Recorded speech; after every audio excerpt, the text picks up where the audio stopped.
ஒரு அமைதியான காட்டில் எல்லா மிருகங்களும் சந்தோஷமாக வாழ்ந்தன. ஓநாய் தினமும் தன் குட்டிகளுடன் காலை வேட்டைக்கு சென்று இரவில் திரும்பும். ஒரு காட்டில் முதல் முறையாக ஒரு கொடிய புலி வந்தது. அதை பார்த்த மற்ற மிருகங்கள் எல்லாம் பயந்தன.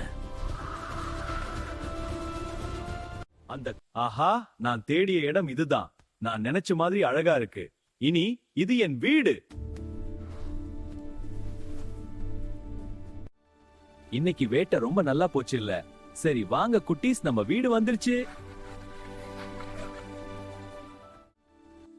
கொஞ்சம் இருங்க, யாரோ உள்ள இருக்கிற மாதிரி இருக்கு. இது புலியின் கால் சோடு. குட்டீஸ், அம்மா வர வரைக்கும் இங்கே அமைதியா சத்தம் போடாம ஒளிஞ்சிட்டு இருங்க.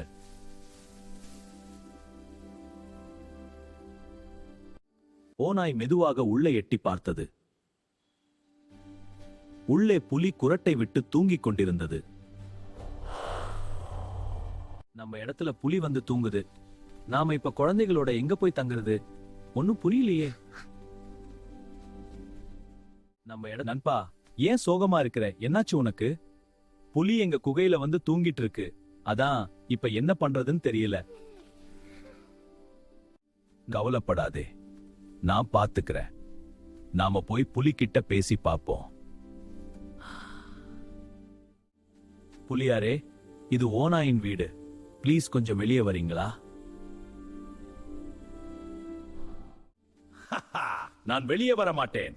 இனி இது என் வீடு. அந்த ஓநாயை வேறு எங்காவது தங்கிக் கொள்ள சொல். இதையும் மீறினால் உங்களை சாப்பிட வேண்டி வரும். ஐயோ, இப்ப நான் என்ன பண்ணுவேன்? ஓநாயுடைய வீட்டை எப்படியாவது காப்பாத்தணும். ஆஹா, இதுதான் சரியான வழி. ஐயோ. கரடி அமைதியாக தேனீ கூட்டை எடுத்தது. புலிக்கு எதுவும் தெரியவில்லை. கரடியார் அமைதியாக தேன்கூடை புலியின் அருகில் வைத்துவிட்டு வந்தது. கரடி ஒரு கல்லை எறிந்தது. கரெக்டா அடிச்சிட்டேன். இனி அந்த புலி என்ற பண்ணுதுன்னு பார்ப்போம்.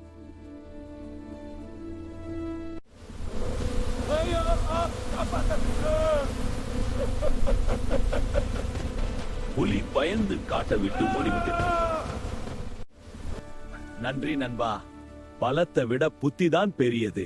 Thanks uncle. நீங்க மறக்காம லைக், ஷேர் அண்ட் சப்ஸ்கிரைப் பண்ணுங்க.